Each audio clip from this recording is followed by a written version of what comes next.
절까지입니다.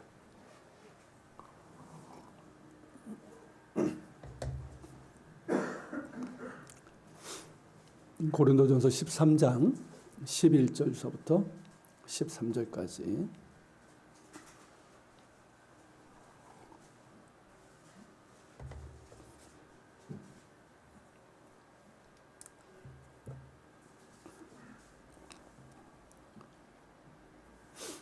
찾으신 줄 알고 한 절씩 교독하겠습니다.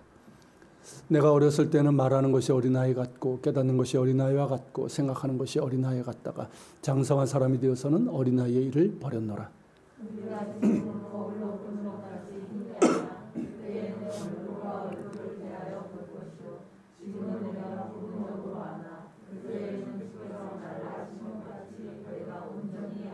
다 같이 그런즉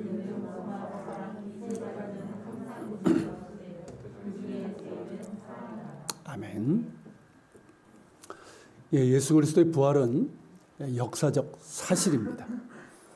부활이 역사적인 사실이라는 것은 제가 부활주일마다 이제 말씀을 드렸기 때문에 오늘은 생략하겠습니다. 여전히 이게 의심되거나 좀 더 알고 싶으신 분들은 교회 홈페이지 주일 설교를 통해서 여러분 다시 한번 들어보시길 바랍니다. 부활은 영국의 저명한 법학자가 말한 것처럼 분명한 의심의 여지가 없는 역사적 사실입니다. 문제는 이를 받아들이는 이들이 많지 않다는 거예요. 그러니까 부활이 역사적 사실임에도 불구하고 이거는 믿음의 영역이기도 합니다. 이런 경우는 학자들에게서도 나타나는데 작가신 이어령 박사가 대표적인 경우겠죠. 이분은 이제 젊은 시절에 기독교를 믿는 것은 미신을 믿는 것과 같다. 그러면서 이제 거부했던 철저한 무신론자였어요. 학문 안에 진리가 있다고 믿어왔지만 결국에는 성경에, 학문에는 영원한 진리가 없고 성경에 진리가 있음을 깨닫게 됩니다. 그래서 성경이 하나님의 말씀이고 예수 그리스도가 진리의 구원자심을 인정하고 예수님을 구주로 영접하게 됩니다. 그 내용이 회심한 후에 첫 번째 책인 지성에서 영성으로 잘 나타나 있죠. 과학자들도 마찬가지예요. 그러니까 우주와 이 자연현상을 연구하다 보면 정말 거대하고 정교한 질서가 있다는 것을 발견하게 됩니다. 서울대학교 이제 천문학과 교수인 우정학 교수가 그 예인데 이분은 이제 미국 항공우주국 나사 있죠. 나사에서 허블 펠로우십, 그러니까 허블 만원경을 사용할 수 있는 자격이에요. 이게 아무한테 주는 게 아닙니다. 이게 국제적으로 인정받는 그런 이제 천문학자이고 블랙홀 전문 천문학자인데요. 이분이 그런 얘기를 해요. 우주를 관찰하다 보면 그 광대함에 놀라게 된답니다. 우리의 생각을 뛰어넘는 어마어마한 광대함이 있거든요. 근데 그 광대함이 무질서가 아니라 정교한 질서가 있음으로 인해서 더 놀라게 된다는 거예요. 이는 모든 천문학자들이 다 발견하는 거죠. 그런데 문제는 뭐냐면 그것을 전적으로 우연의 산물로 그렇게 보는 이들이 있는가 하면 창조주 하나님의 창조 섭리로 보는 사람들이 있다는 것이에요. 분명 그 광대한 우주에 정교한 질서가 있다는 것은 우연으로 설명할 수 있는 것이 아니라는 것이죠. 창조주 하나님의 창조 섭리가 그 안에 역사하고 있다는 것이에요. 다른 과학 분야도 마찬가지입니다. 인간 유전자 연구, 그러니까 게놈 프로젝트라고 하죠. 이 인간 유전자를 연구하고 유전자 지도를 만드는 이 일을 이제 감당했던 이 프란시스 콜린스 박사의 경우가 그렇습니다. 이분은 이 일을 하기 전까지는 무신론자였어요. 그런데 인간의 유전자를 연구하다 보니까 너무나도 엄청난 거예요. 눈에 보이지 않는 건데 어마어마한 거예요. 그 양이. 근데 그것이 너무나도 정교하고 섬세해서 마치 이 컴퓨터 프로그래밍 있죠.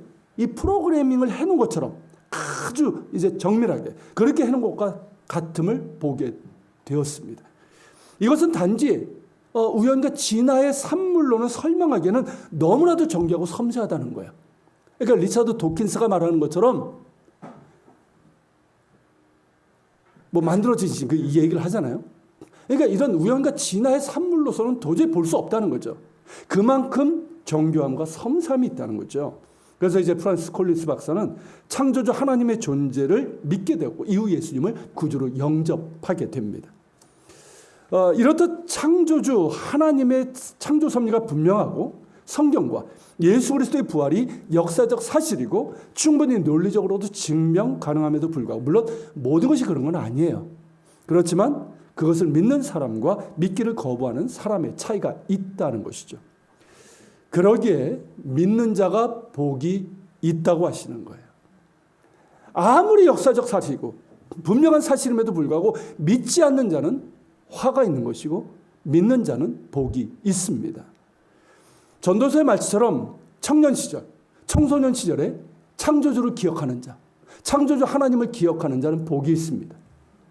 그러니까 이 자리에 있는 우리 젊은 우리 세대들이 복이 있는 거예요. 할렐루야. 그리고 중년은 어떻습니까? 삶이 분주하고 많은 책임을 져야 되고, 때로는 어디로 가고 있는지, 내가 뭐 때문에 살고 있는지, 제대로 살고 있는지조차도 모를 그런 중년의 시절에 나의 삶의 주인 되시는 하나님을 인정하고 믿는 자는 복이 있습니다.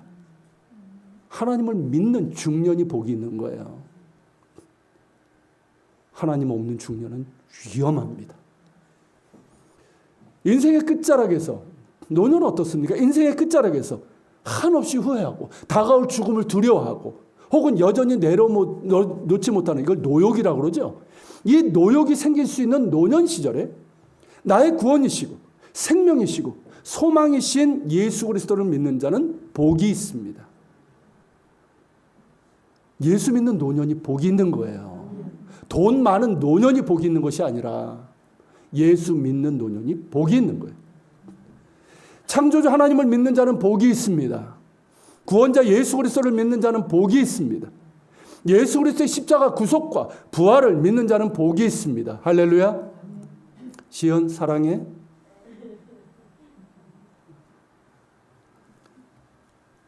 믿는 자는 구원을 받습니다. 할렐루야.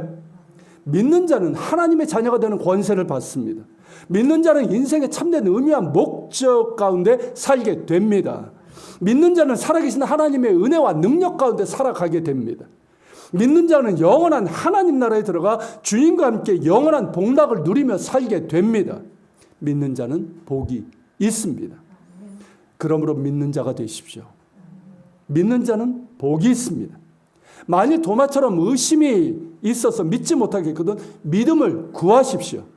믿음은 성령의 은사이기도 합니다. 이 믿음을 구하세요. 믿음 없음을 고백하면서 살아계신 하나님과 하나님의 말씀과 구주 예수 그리스도를 굳게 믿고 신뢰하는 믿음을 구하십시오. 구하는 자에게 믿음을 더해 주십니다. 부디 믿는 자가 되시고 믿는 자가 복이 있습니다. 예수 그리스도의 부활은 역사적 사실이며 동시에 우리가 믿음으로 고백하는 실체입니다. 그렇다면 부활의 능력이란 과연 뭘까요? 오늘 설교 제목이기도 한데 이 제목을 보면서 여러분은 어떤 생각이 드셨습니까? 부활의 능력이란 과연 뭘 말하는 걸까요? 예수님이 부활하셨습니다. 이렇게 외치는 걸까요? 그러면 이제 이렇게 부활의 능력이 막 생기는 걸까요? 물론 우리가 외쳐야 됩니다. 사실이니까요. 그리고 우리를 위해서 십자가에 달려 죽으시고 부활하신 예수님을 믿기 때문입니다. 그렇게 외치는 것이 당연합니다. 하지만 그렇게 외친다고 우리가 부활의 능력으로 사는 것은 아닌 것 같습니다. 생각보다 많은 그리스도인들이 그저 부활절에만 부활하신 예수님을 찬양하고 바라보는 것은 아닌가 싶습니다. 분명 부활의 능력이 있고 수많은 믿음의 선진들의 부활의 능력으로 살았음에도 우리는 그 부활주일이나 이 주일이나 생각하고 찾는 부활이고 부활의 능력을 모르는 것은 아닌지 모르겠습니다. 그러다 보니 어떻습니까? 믿음과 삶의 내용, 열매도 그리 많지 않은 것 같단 말이죠. 때로는 믿지 않는 사람들과 별반 다를 것도 없는 것 같아요. 심지어 무기력하고 위선적인 삶을 살아가고 있는 것은 아닌지 모르겠습니다. 부활은 능력입니다. 우리를 구원하실 능력일 뿐만 아니라 우리가 살아감에 있어서도 구체적인 능력입니다. 그 능력을 맛봐야 되고 그 능력에 힘입어 살아가야 합니다. 그렇다면 부활의 능력이란 무엇일까요? 저는 이 질문을 가지고 지난 한 주간 이제 묵상을 하면서 고린도전서 13장 13절의 말씀이 마음에 와닿았어요. 벚꽃길을 걸으면서. 여러분 걷기 좀 많이 하십시오. 걷는 게 참 좋은 게 이렇게 음악 듣고 막 이런 것보다는 이렇게 주님과 대화하면서 이렇게 좀 많이 걸어보세요. 꽃도 보고 자연도 보면서 그저 그냥 사진 보면서 누가 더 예뻐 이러지 말고 이렇게 주님 묵상하면서 이렇게 걷다 보면 주님께서 주시는 은혜, 마치 주님께서 뭔가 내게 말씀하시고 일으켜 주신 그걸 경험하게 됩니다. 제가 이제 꽃길을 걸으면서 그렇게 이제 주님 부활의 능력이 뭘까요? 하던 중에 이 고린도전서 13장 13절 말씀을 떠오르게 하셨어요. 자, 무슨 말씀입니까? 그런즉 믿음, 소망, 사랑 이 세 가지는 항상 있을 것인데 그 중에 제일은 사랑이라. 이 말씀이에요. 자, 이 말씀 우리가 아는 것처럼 사도 바울이 고린도 교회에 보낸 첫 번째 편지이고 이제 은사들에 대해서 쭉 얘기를 하다가 최고의 은사인 사랑의 은사를 구하라. 그리고 이 사랑이 뭐냐 하면서 사랑의 구체적인 내용들, 모양들 그런 것들을 이제 얘기하지 않았습니까? 그러면서 결론이 바로 13절인 거예요. 우리가 장차 12절서부터 이제 연결해서 보면 우리가 장차 주님 앞에 서게 된단 말이죠. 그때 우리가 가지고 있던 모든 것들은 다 사라지고 말 거예요. 그렇지만 세 가지는 남아요. 그게 뭡니까? 믿음, 소망, 사랑이에요. 이 세 가지는 항상 있을 것인데 그 중에 제일은 뭐다? 사랑이라. 사랑이다. 저는 바울이 말한 이 세 가지, 믿음, 소망, 사랑, 이 세 가지가 부활의 능력이라고 생각을 합니다. 왜 그럴까요? 여러분 믿음이 뭡니까? 한번 말해보세요. 믿음이 뭐예요 도대체? 여러분 믿는다고 하는데 믿음이 뭐예요 도대체? 우리의 믿음은 타 종교를 믿는 사람들처럼 맹목적이거나 죽은 우상을 믿는 게 아닙니다. 그저 나의 어떤 부귀영화, 두려움 때문에 믿는 게 아니란 말이에요. 살아계시고 인격적인 하나님을 믿는 것이고 하나님의 본체이시지만 우리를 구원하시기 위해서 사람으로 이 땅에 오시고 우리를 위해서 십자가 고난받으시고 부활 승리하시고 지금도 하나님 보좌 우편에서 우리를 중보하시고 장차 다시 오실 예수 그리스도를 믿는 것입니다. 이렇듯 우리의 믿음은 구체적이고 실제적이에요. 이 말은 우리의 믿음은 실제적이고 구체적인 능력이라는 것입니다. 우리 믿음 자체에 능력이 있는 것이 아니에요. 하지만 우리가 믿는 하나님과 주 예수 그리스도께 능력이 있고 그 능력이 믿는 자에게 임한다는 거예요. 할렐루야. 그러게 주님께서 사람들에게서 뭘 보셨습니까? 믿음을 보신 거예요. 그 안에 믿음이 있는가 이걸 보셨단 말이죠. 그러면서 물으시잖아요. 내가 믿느냐? 내가 믿느냐? 물으시는 거예요. 믿는 자에게 주님의 능력이 임하는 것입니다. 여러분 그래서 믿는다는 것은 뭐냐면 인격적인 신뢰예요. 이게 여러분 죽은 우상을 섬기는 타종교와의 차이예요. 우리가 믿는다는 것은 인격적인 신뢰입니다. 살아계시고 인격적인 하나님에 대한 신뢰예요. 나를 사랑하시는 하나님을 믿는 것이고 나와 함께 하시는 주님을 신뢰하는 것이 믿음입니다. 예전에 제가 청년들이 지도할 때 이제 수련회 때 이제 공동체 훈련이라는 걸 해요. 그때 이제 어떤 걸 했냐면 한 이 정도 높이 되는 이거보다 더 높았던 것 같아요. 그 책상 위에 한 사람이 올라가고 눈을 이렇게 가리게 하고는 뒤로 이제 서서 뒤로 이제 쓰러지는 겁니다. 그리고 밑에는 사람들이 두 줄로 서서 팔을 이렇게 잡고 그 사람을 받을 준비를 하고 있는 거예요. 자, 어떤 사람들은 정말 몸을 편하게 해서 이렇게 힘 다 빼고 꼿꼿하게 탁 쓰러지는 사람도 있습니다. 그게 제일 편해요. 근데 어떤 사람들은 이 두려움 때문에 머뭇거리고 몸을 웅크린 채로 막 이렇게 하거나 아예 그냥 포기하는 사람들도 있어요. 그 차이가 뭘까요? 신뢰예요, 신뢰. 그러니까 밑에 있는 나의 지체들이 나를 안전하게 받아줄 것이라는 그러고 믿는 신뢰의 차이인 거예요. 물론 본래 겁이 많은 사람들이 있긴 해요. 그렇지만 이 두려움보다 신뢰도가 더 크면 뒤로 쓰러질 수 있는 거예요. 근데 이 신뢰도가 두려움보다 크지 못하면 힘들어지는 거예요. 나중에 제가 하도 하라니까 억지로 이제 쓰러지는 거죠. 이렇던 믿음은 신뢰입니다. 나를 지으시고 나를 사랑하시는 하나님께 대한 신뢰이고 나를 위해 이 땅에 오시고 나를 구원하기 위해서 십자가 고난다. 나에게 모든 걸 주셨잖아요. 그리고 부활 승리하신 예수님께 대한 신뢰예요. 이게 우리의 믿음인 거예요. 인격적인 신뢰. 믿으면 뛰어내릴 수 있습니다. 이런 우스운 이야기가 있지 않습니까? 어떤 남자가 밤에 산길을 가다가 그만 벼랑에 떨어졌어요. 떨어지던 중에 탁 했는데 나뭇가지를 잡았어요. 살았죠. 근데 어떻습니까? 두려워요. 점점 팔에 힘이 빠지는 거예요. 하나님께 부르짖어요. 뭐 교회도 잘 나갔던 분은 아니지만 부르짖는 거야. 하나님 살려주세요. 점점 팔이 빠집니다. 하나님 살려주세요. 저 제대로 교회 다니고 제대로 살게요. 막 이러면서 드디어 하나님의 응답이 주어졌습니다. 네 손을 놔라. 뭐라고 했을까요? 아니 그거 말고 줄을 내려달라고 줄을. 근데 줄은 내려오지 않았고 결국 이 남자는 밑으로 떨어지고 말았습니다. 어땠을까요? 죽었을까요? 살았을까요? 죽지 않았어요. 발목만 살짝 겹질렀을 뿐 조금도 다치지 않았어요. 불과 2m도 안 되는 거리에 땅바닥에 있었기 때문에. 우스운 이야기지만 이 이야기가 우리에게 주는 메시지는 분명합니다. 뭡니까 여러분? 정말 하나님을 믿는가? 그냥 우리가 믿는다고 하는 말 말고요. 정말 하나님을 신뢰하는가?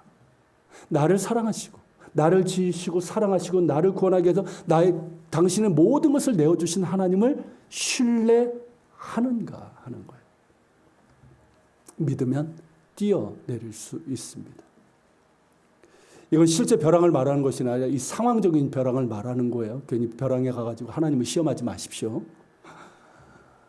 제 이야기를 잠깐 하면 제가 이스라엘 살 때 텔아비브 요빠 교회 이제 개척 담임 목사를 부임하게 됐어요. 예전에 한번 말씀드렸던 것 같은데 성경에 이제 요빠와 가까운 지역에 이제 노르웨이 100년 된 그 루터 교회인데 거기 이제 선교관을 빌려서 예배를 드렸습니다. 청빙을 받고 이제 기도하던 중에 주님께서 주신 비전, 제 가슴이 계속 뜨거워지는 거예요.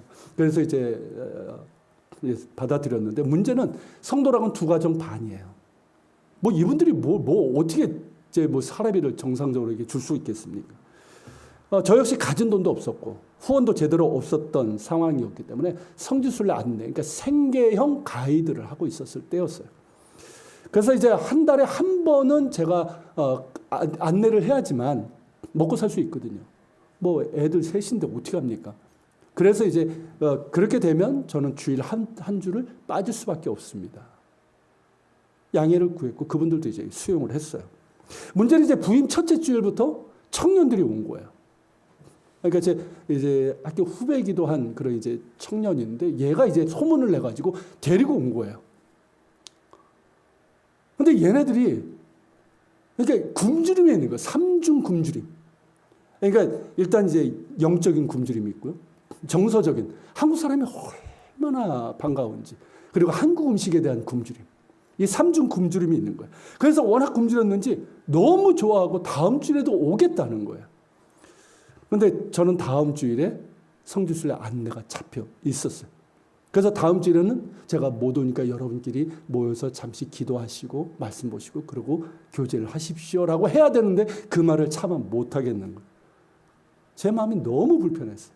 그래서 이제 집으로 돌아와서 제 방에 들어가서 주저앉았습니다. 저희 부부가 기도하는 방인데 하나님 어떻게 해야 됩니까? 저 죽을 것 같습니다. 그렇게 기도를 했어요. 그때 제 모습이 보였는데 딱 벼랑 끝에 서 있는 모습인 거예요. 지금 상황은 뛰어내려야 돼요.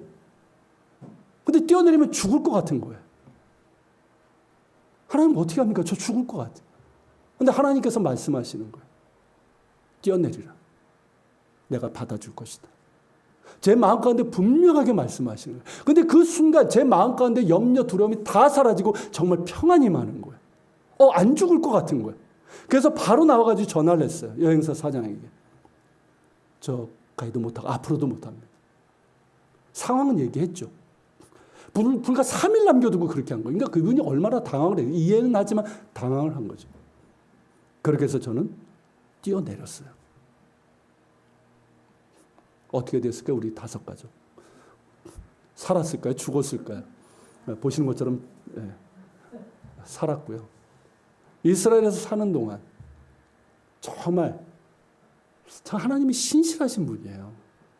정말 약속하신 그대로 해주셨어요. 받아주셨어요.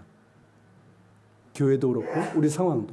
물론 우리는 넉넉하지 않았습니다. 정말 데일리 브레드, 일용할 양식을 이제 늘 구하면서 살았던 상황이지만 저희가 그래도 청년들, 교인들 이렇게 섬기면서 살 수가 있었어요. 그러니까 오경에 보면 그 말씀이 있잖아요. 하나님께서 이스라엘 백성들에게 그 얘기를 하시죠. 너희가 광야 40년 동안 너희 옷이 해진 적이 있냐? 너희 신발이 해진 적이 있냐? 물으셔요. 그 말씀이 저희 가정에 똑같이 적용이 됐어요. 또 그 말씀 아시죠? 아버지가 아들을 아름같이 너희를 광야 40년 동안 그렇게 인도했다고 말씀하시죠. 그게 딱 저희 가정의 이야기예요. 지금도 저는 그때의 일을 기억하면서 다시 주님을 바라봅니다. 때론 힘들고 제 마음이 흔들릴 때가 있어요. 때로는 정말 이스라엘은 광야인데 광야 때보다 더 힘들 때가 있어요. 그때 다시 주님을 바라봅니다. 뛰어내리라 내가 받아줄 것이라고 하신 말씀대로 지금까지 신실하신 은혜로 붙잡아 주신 주님이시기 때문에 힘들고 흔들릴 때마다 그 말씀을 붙들고 주님을 바라봅니다. 주님께서 저에게 원하시는 것이 믿음인 것 같아요. 쉽지 않은 상황이지만 온전히 믿고 신뢰할 수 있는 믿음입니다. 환경에 묶이지 않는 믿음, 상황을 뛰어넘을 수 있는 믿음을 원하시는 것 같아요. 이 믿음을 구하고 있습니다. 제가 목사지만 여전히 믿음이 부족합니다. 이게 저의 연약함이기도 해요. 이 믿음 없는 종을 주께서 긍휼히 여기시고 굳센 믿음 주시고 부활 승리하신 주님의 능력으로 다시 일어나 섬기게 해달라고 겉옷을 벗어버리고 지난번에 여러분들과 말씀 나눴던 것처럼 겉옷을 벗어버리고 다시 일어나 주님 앞에 나가 주님을 보게 하시고 주님을 따르게 해달라고 구하고 있습니다. 환경에 묶이지 않는 믿음, 상황을 뛰어넘는 믿음, 그 가운데 역사하시는 주님의 능력, 곧 부활의 능력을 경험하기를 소망합니다. 여러분 역시 그러하실 것이고 또 그렇게 되기를 축복합니다. 히브리서 11장에 보면 어떤 사람들은 믿음으로 이기기도 하고 어떤 사람들은 믿음으로 고난과 역경을 받고 핍박을 받고 자기의 죽은 자들을 부활로 받기도 했다라고 말씀하고 있어요. 자, 고난과 역경의 상황을 믿음으로 이겨내기도 하고 반대로 믿음으로 핍박과 고난을 받고 심지어 죽음을 부활로 받기도 했다라는 것이에요. 여기서 중요한 것은 뭘까요? 고난과 역경이 아니라 믿음이에요. 그 중심에 믿음이 있는가 하는 거예요. 여러분, 사람들은 되게 환경을 보고 고난과 역경 그 상황에 마음이 뺏겨버립니다. 그러니까 어때요? 죽을 것 같죠. 염려, 근심에 사로잡히고 낙심하고 원망하고 절망하는 거예요. 맞죠? 다 환경에 마음이 다 뺏겨버려요. 하지만 그 중심에 믿음이 있는 사람, 즉 살아계신 하나님과 부활 승리하신 주님께 대한 분명한 믿음이 그 중심에 있는 사람은 그를 둘러싼 환경이나 그에게 닥친 고난과 역경에 매몰되지 않습니다. 물론 힘들죠. 고통스러워요. 한숨도 나와요. 그러나 그 중심에 믿음이 있기 때문에 여전히 하나님을 신뢰하며 믿음으로 주님을 바라보고 믿음을 구하게 되는 거예요. 그래서 다시 일어나게 되는 거예요. 그래서 하나님께서 그 믿음을 보시고 이기게도 하시고 그리 아니하실지라도 흔들리지 않고 믿음으로 고난과 역경을 통과하며 심지어 죽음까지도 부활로 받아들일 수 있는 거예요. 할렐루야. 여러분, 이런 믿음이야말로 부활의 능력 아니겠습니까? 생각해 보세요. 이런 믿음이야말로 그저 하나님께 뭘 달라고 할 때만 믿음이 아니라 정말 믿음으로 주님을 신뢰하는 가운데 이기게도 하시고 그리 아니하실지라도 믿음으로 흔들림 없이 고난과 역경을 통과하면서 그렇게 갈 수 있는 이 믿음 말이에요. 이 믿음이야말로 부활의 능력 아니겠습니까? 여러분, 히브리서 11장의 결론처럼 이런 사람은 세상이 감당하지 못하느니라. 할렐루야. 이게 믿음인 거예요. 세상이 감당하지 못하는 믿음. 부활의 능력을 가지고 살아가는 사람들의 이야기가 히브리서 11장의 이야기고 지금까지 기독교의 역사인 거예요. 우리 역시 그 가운데 있기를 바랍니다. 이것이 우리의 믿음이고 부활의 능력으로서의 믿음입니다. 이 믿음을 구합시다. 이 믿음의 소유자, 부활의 능력으로서의 믿음을 살아가고 승리하는 우리 모두가 될 수 있기를 축원합니다. 자, 두 번째는 소망인데요. 사도 요한은 요한일서 3장 3절에서 이렇게 말합니다. 같이 읽어볼까요? 주를 향하여 이 소망을 가진 자마다 그의 깨끗하심과 같이 자기를 깨끗하게 하느니라. 자, 주를 향하여 가진 소망이 뭡니까? 그게 이제 앞절에 나오는데 이거예요. 읽어보겠습니다. 그가 나타나시면 우리가 그와 같을 줄을 아는 것은 그의 참모습을 그대로 볼 것이기 때문입니다. 뭡니까? 우리가 장차 주님 앞에 서게 될 그날을 얘기하는 거예요. 주님께서 다시 오실 그날을 얘기하는 거예요. 그때가 되면 우리는 어떻게 됩니까? 주님을 보게 될 거예요. 설레지 않습니까? 아니에요? 안 설레요? 표정을 보면 제가 좀 당황스럽습니다. 설레잖아요. 나를 사랑하시는 예수님을 보게 될 거예요. 우리 눈으로. 우리가 죽어서 주님 품에 안길 때뿐만 아니라 예수께서 다시 오실 때 예수님의 참모습을 우리가 보게 될 것입니다. 그리고 예수님과 같은 그런 부활의 영광스러운 몸이 될 것입니다. 할렐루야.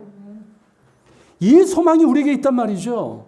이 소망이 있다는 거예요. 부활의 소망이에요. 영광의 소망이에요. 우리에게는 이 소망이 있습니다.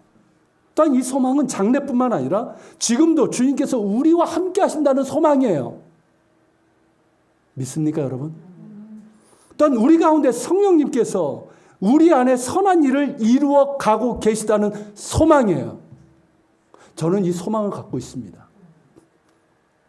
목사지만요, 솔직히 이렇게 보면 좀 힘들 때가 있어요. 낙심될 때도 있고요. 너무 오해는 하지 마시고요. 그런데 성령님께 소망을 두는 거예요. 배우자는 안 그렇습니까? 부모 자식 간은 안 그래요? 딱 보면 뭔 소망이 있어요. 그런데 성령께서 우리 안에서 선한 일을 이루어 가신다는 이 소망이 우리에게 있습니다. 할렐루야. 그래서 소망 가운데 즐거워할 수 있는 거예요. 자, 이 소망이 있는 자 어떻게 할까요? 요한이 말하고 있는 것처럼 자기를 깨끗하게 하는 거죠. 주님을 볼 것인데 엉망처럼 살면 안 되잖아요. 믿지 않는 사람처럼 똑같이 살면 안 되잖아요. 거짓과 음란과 탐욕 가운데 살면 안 되잖아요. 자기를 깨끗하게 하는 거예요. 왜? 주님 앞에 설 것이기 때문에. 주님을 만날 것이기 때문에 자기를 깨끗하게 하는 거예요. 그리고 또한 어떻습니까? 사도 바울이 말하고 있죠. 로마서 12장 12절입니다. 같이 읽겠습니다. 소망 중에 즐거워하며 환난 중에 참으며 기도에 항상 힘쓰며. 맞습니다. 우리에게는 부활의 소망, 곧 예수님을 만날 것이고 예수님과 같은 부활의 몸을 입을 것이라는 이 소망이 있습니다. 우리에게는 임마누엘의 주님이 함께 하시고 우리를 위해서 선한 일을 이루어 가신다는 소망이 있습니다. 이 소망이 있기에 우리가 즐거워할 수 있는 거예요. 환난 중에 인내할 수 있는 것입니다. 이 소망이 있기에 한숨 짓고 염려하고 두려워하기보다는 오히려 감사하고 기도할 수 있고 더욱 힘써 기도할 수 있는 것이에요. 사람이 죽는 것은 정말 죽을 상황이어서가 아니라 절망하기 때문입니다. 소망이 없게 죽는 것이지 상황 때문에 죽는 것이 아닙니다. 우리나라가 OECD 국가 중에서 자살률이 가장 높은데 우리 사회 구조나 안전망에도 문제가 있는 것이 사실이지만 그 근본을 보면 뭘까요? 절망하기 때문이에요. 절망하는 거예요. 그 절망이 사람을 죽게 합니다. 참으로 안타까운 현실이죠. 여러분, 부활은 소망입니다. 기억하십시오. 부활은 소망이에요. 우리에게는 분명한 소망이 있습니다. 설령 나 자신에게는 소망이 없을지라도 살아계신 주님께 소망이 있고 주님께 우리의 소망을 둡니다. 그러기에 우리는 죽지 않습니다. 설령 죽을 상황이어도 죽지 않습니다. 우리에게는 소망이 있기 때문입니다. 부활 승리하시고 살아계신 주님께 둔 이 소망만이 우리를 살게 하고 다시 일어서게 합니다. 이 소망을 가지고 소망 중에 즐거워하며 고난과 역경 가운데서도 인내하고 오히려 감사하며 소망 중에 항상 기도할 수 있는 우리 모두가 되시기를 축원합니다. 그리고 세 번째는 사랑이죠. 믿음, 소망, 사랑 이 세 가지는 항상 있을 것인데 그 중에 제일은 사랑이라는 것처럼 부활의 능력의 최고는 사랑입니다. 이 사랑은 자기중심적이지 않습니다. 이기적이지 않습니다. 나만 바라보라고. 나만 좀 바라봐줘 이때는. 나만 바라보라고. 나만 위하라고 하지 않습니다. 이 사랑은 내 마음에 드는 사람, 나에게 잘해주는 사람, 나와 밀접한 관계에 있는 사람만 사랑하는 사랑이 아닙니다. 이 사랑은 자기를 내어주는 사랑입니다. 이타적인 사랑입니다. 나를 겸손히 낮추며 섬기는 사랑입니다. 이 사랑은 내 마음에 들지 않아도 나를 힘들게 하고 상처를 줄지라도 용납하고 용서하고 사랑하기를 포기하지 않는 사랑입니다. 끝까지 사랑하는 사랑입니다. 바로 고린도전서 13장에 나오는 사랑이에요. 예수님께서 보여주신 사랑이에요. 성령의 은사 중 최고의 은사로서의 사랑입니다. 즉 주님으로부터 우리가 받을 수 있는 사랑이라는 뜻이에요. 남 얘기가 아니라 우리가 받을 수 있는, 열매 맺을 수 있는 사랑이라는 거예요. 여러분 11절을 한번 보실까요? 같이 읽겠습니다. 내가 어릴 때는 말하는 것이 어린아이와 같고 깨닫는 것이 어린아이와 같고 생각하는 것이 어린아이와 같다가 장성한 사람이 되어서는 어린아이의 일을 버렸노라. 우리의 사랑이 딱 그래요. 생각해 보세요. 우리의 사랑이 딱 어린아이 수준이에요. 어떻습니까? 어린아이처럼 지극히 자기중심적이죠. 안 그래요? 얼마나 이기적입니까? 나만 바라보라고, 나만 위해달라고 하지 않습니까? 여전히? 나에게 잘해주는 사람, 나와 닮은 사람. 어머, 어떻게 이렇게 똑같아? 뭐 이러면서. 나와 친하고 밀접한 관계에 있는 사람만 좋아하는, 근데 그마저도 제대로 못하잖아요. 너무 쉽게 서운해하고, 그죠?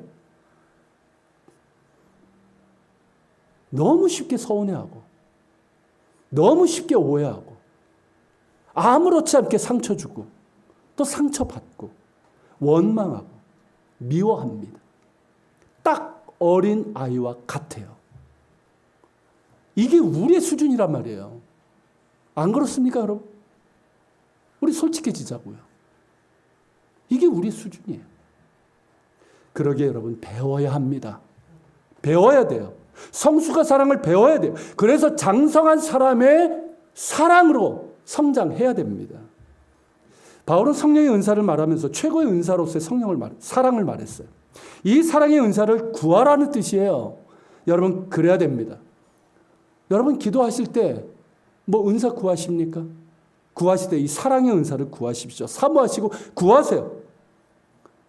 내 이 차가운 심령에, 이 딱딱한 이 심령에, 아무런 감동도 없는 이 마음에, 이기적인 이 마음에 사랑을 부어달라고 구하시길 바랍니다. 그리고 이 사랑을 배워야 돼요. 배우면서 성장해야 돼요. 누구에게서? 어떻게? 자, 요한복음 15장에서 예수님께서 포도나무 비유를 말씀하셨죠. 기억하십니까? 나는 포도나무에 너희는 가지라. 가지가 내 안에 붙어 있어야지. 나무에 붙어 있어야지 열매를 맺는 것처럼 너희가 내 안에 있을 때 너희가 열매를 맺을 수 있다고 하셨어요. 그 열매가 뭡니까, 여러분? 사랑이에요. 내가 너희를 사랑한 것 같이 너희도 서로 사랑하라 하신 이 열매를 맺을 수 있다는 거예요. 예수님께 붙어 있어야 합니다. 예수님 안에 있어야 합니다. 예수님과 친밀한 사귐으로 나아가야 됩니다. 그러기 위해서 날마다 말씀과 기도로 주님께 나아가는 시간이 있어야 됩니다. 주일에 예배자로 나아가는 시간이 반드시 있어야 되는 거예요. 여러분 이것을 가볍게 여기지 마십시오. 이거는 그냥 믿음 좋은 권사님, 장로님, 집사님들만 하는 게 아니에요. 모든 그리스도인들이 이 시간을 귀하게 여길 줄 알아야 돼요. 예배와 말씀과 기도 없이 주님 안에 있을 수 있는 방법이 있습니까? 열매를 맺을 수 있는 방법이 있어요? 없어요. 내가 정말 예배자로 그냥 예배 자리에 있는 거 말고요. 정말 예배자로 하나님께 나아가고 말씀과 기도 가운데 정말 주님을 구할 때 그런 가운데 주님 안에 있을 수 있고 주님으로부터 그 은혜의 영향물을 받아서 우리가 열매를 맺을 수 있는 가능성이 생기는 거예요. 여러분 정말 부탁합니다. 예배자가 되십시오. 예배자가 되세요. 그리고 말씀과 기도로 주님께 나아가는 시간 꼭 가지시길 바랍니다. 더불어서 순종하십시오. 어찌 보면 이것이 훨씬 더 중요할 겁니다. 사랑에 순종을 하세요. 용납에 순종을 하십시오. 용납이 뭔지 아십니까? 있는 그대로 받아들이는 거예요. 우리가 왜 힘들까요? 내가 고치려고 하니까 힘든 거예요. 내가 바꾸려고 하니까 힘든 거예요. 내 기준으로 보니까 힘든 거예요. 근데 하나님은 우리를 어떻게 보십니까? 있는 그대로 보시잖아요. 있는 그대로 사랑하시잖아요. 그런 가운데 사랑으로 우리를 변화시키시잖아요. 이걸 배워야 된단 말이에요, 우리가. 참 우리가 이거 못하잖아요. 저도 때로 못해요. 근데 주님께서 말씀하시는 거예요. 용납해라. 내가 너를 그대로 받아준 것처럼 그대로 받아들이고 사랑해라. 이 용납에 순종을 하시길 바랍니다. 배우자에게도 그 용납에 순종을 하세요. 자녀에게도, 부모에게도, 우리 서로에게도. 그리고 용서의 사랑을 하십시오. 정말 내 마음이 아픕니까? 용서의 순종을 하세요. 주의 사랑을 구하면서 언제까지 그 용서하지 못하고 상처 가운데 살 겁니까? 주님은 우리가 건강하길 원하십니다. 할렐루야. 용서의 순종도 하세요. 그리고 여러분 섬김의 순종을 하십시오. 말로만 하는 섬김 말고 실제적으로 여러분들이 가지고 있는 것으로 여러분들의 몸도 좋고 여러분들이 가진 것을 가지고 섬김의 순종을 하시란 말이죠. 계산하지 말고 섬김의 순종을 하시란 말이에요. 사랑의 순종을 하세요. 그러면서 여러분 처음에는 이게 힘들 수 있어요. 하지만 주님의 사랑을 붙들고 주님의 도우심을 구하면서 순종하시길 바랍니다. 그러는 가운데 사랑을 배워나가야 되는 거예요. 우린 사랑을 몰라요. 어린아이의 수준이에요. 그렇기 때문에 주님으로부터 주님 안에 있어서 이 말씀과 기도와 예배 가운데 그리고 순종하는 가운데 사랑을 배워가야 합니다. 그래서 장성한 분량에까지 그리스도의 장성한 분량에까지 이르러야 되는 거예요. 여러분 우리 그리스도인의 능력은 사랑이 있습니다. 말 잘하는 데 있지 않아요. 뭐 많이 아는 데 있지 않아요. 우리 그리스도인의 능력은 사랑에 있습니다. 잊지 마십시오. 사랑이 곧 우리의 능력입니다. 따라해 보십시오. 사랑이 곧 나의 능력이다. 사랑이 곧 나의 능력이다. 사랑이 곧 부활의 능력입니다. 여러분 보시오. 이렇듯 부활의 능력은 실제적이고 구체적입니다. 단지 부활절이나 주일에 외치는 구호나 교리가 아니란 말이에요. 우리의 내면과 삶 가운데 구체적이고 실제적인 능력입니다. 믿음의 능력이고 소망의 능력이고 사랑의 능력입니다. 이 부활의 능력을 소유하는 우리 모두가 되길 바랍니다. 주님께서는 우리에게 그 능력을 주실 수 있는 분이에요. 주길 원하십니다.